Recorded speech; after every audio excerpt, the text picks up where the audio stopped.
నల్గొండ జిల్లా ఎన్జీ కళాశాల మైదానంలో జూన్ 28న నిర్వహించిన బహిరంగ సభలో తెలంగాణ ముఖ్యమంత్రి రేవంత్ రెడ్డి మాజీ మంత్రి జగదీష్ రెడ్డిపై అనుచిత వ్యాఖ్యలు చేశారని బీఆర్ఎస్ నాయకులు ఆరోపించారు. ఈ వ్యాఖ్యలను నిరసిస్తూ జూన్ 29న శాంతియుతంగా నిరసన తెలిపిన బీఆర్ఎస్ నాయకులపై అక్రమ కేసులు నమోదు చేశారని విమర్శించారు.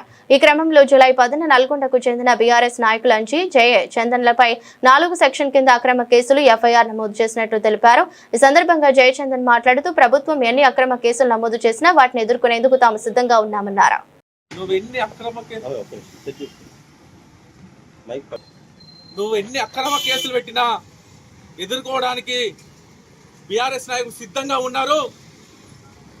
నువ్వు నల్గొండలో నిర్వహించినటువంటి సభలో ఉమ్మడి నల్గొండ అభివృద్ధి ప్రదాత జగదీష్ రెడ్డి గారిపై అనుచిత వ్యాఖ్యలకు నిరసనగా మేము మొక్క ప్రొటెస్ట్ చేయడం జరిగింది.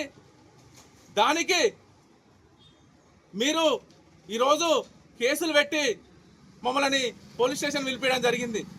నిరసన తెలియజేసే హక్కు ప్రజాస్వామ్యంలో ప్రతి పౌరునికి ఉన్నది. కానీ విషయాల కింద ఎఫ్ఐఆర్ చేసినారు. కానీ మేము నువ్వు ఎన్ని కేసులు పెట్టినా ఎదుర్కోవడానికి సిద్ధంగా ఉన్నావు.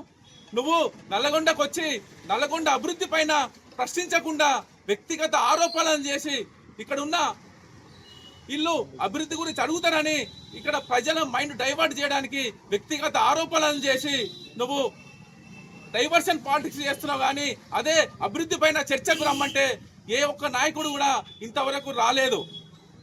నువ్వు అంటున్నావు రేవంత్ రెడ్డి తులసి వనంలో గంజాయి మొక్కని జగదీష్ రెడ్డి గారిని అంటున్నారు.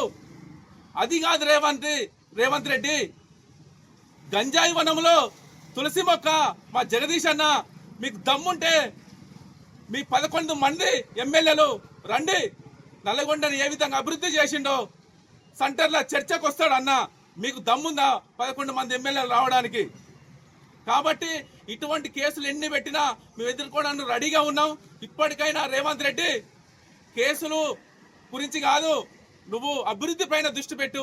నువ్వు ఇచ్చిన 6 గ్యారంటీల మీద దృష్టి పెట్టు. నువ్వు ఇచ్చిన 420 హామీల గురించి దృష్టి పెట్టు. అప్పుడు నేను ప్రజలు హర్షిస్తారు. కానీ ఎవరు ప్రశ్నిస్తే వాళ్ళ మీద కేసులు పెడతామంటే వచ్చే ఎలక్షన్లో నిన్ను ఇంటికి పంపుతారు అనేది కూడా ఈ సందర్భంగా తెలియజేస్తున్నాము. ప్రొటెస్ట్ చేయడం జరిగింది. ఆ ప్రొటెస్ట్లో భాగంగా ఒక 10 రోజుల తర్వాత ఈరోజు మమ్మల్ని టౌన్కి ఫోన్ చేసి పిలిచి మా పైన 4 సెక్షన్ల పేరు మీద ఎఫ్ఐఆర్ బుక్ చేయడం జరిగింది.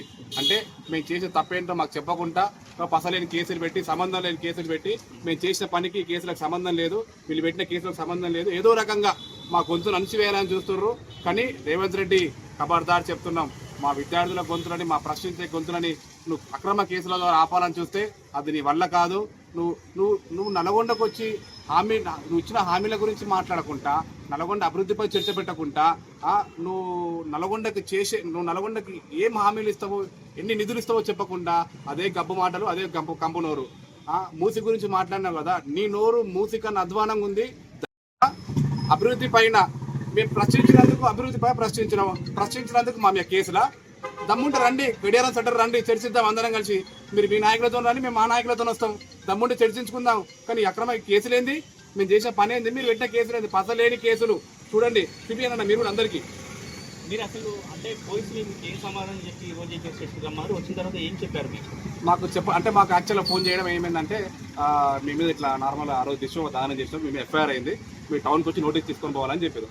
మేము టౌన్ 1 o'clock వచ్చినాం. 1 o'clock వచ్చినా నోటీసులు ఇచ్చారు. దాని తర్వాత ఫోటోస్, ఆధార్ కార్డ్ జిరాక్స్ అవన్నీ ఏమంటే తీసుకొచ్చి ఇచ్చినాం. తర్వాత లంచ్కి వెళ్ళిపోయారు. 5 o'clock దాకా ఇక్కడ వెయిట్ చేసినాం. ఇప్పుడు నోటీసులు ఇస్తే నోటీసులు తీసుకొని బయటికి రావడం జరిగింది. ఎట్లా ఉండబోతుంది మరి? మీ బీఆర్ఎస్ లీగల్ సెల్ నుంచి ఏమైనా సమాచారం అందించారా? వాళ్ళు ఏం సమాధానం చెప్తున్నారు? మాకు పోరాటం అనేది కొత్త ఏం కాదు, ఈ కేసులు, ఈ జైలు అనేది కొత్త ఏం కాదు. బరాబర్ మేము ఎన్ని కేసులు పెట్టినా బరాబర్ ప్రశ్నిస్తాం, బరాబర్ ఎదుర్కొంటాం, బరాబర్ ఇదే ధైర్యంతో కేసీఆర్ గారు చూపించే ఉద్యమ స్ఫూర్తితో ముందుకెళ్తాం, కేటీఆర్ గారు చూపించే బాటలు నడుస్తామని చెప్పేసి మేము తెలియజేస్తున్నాము.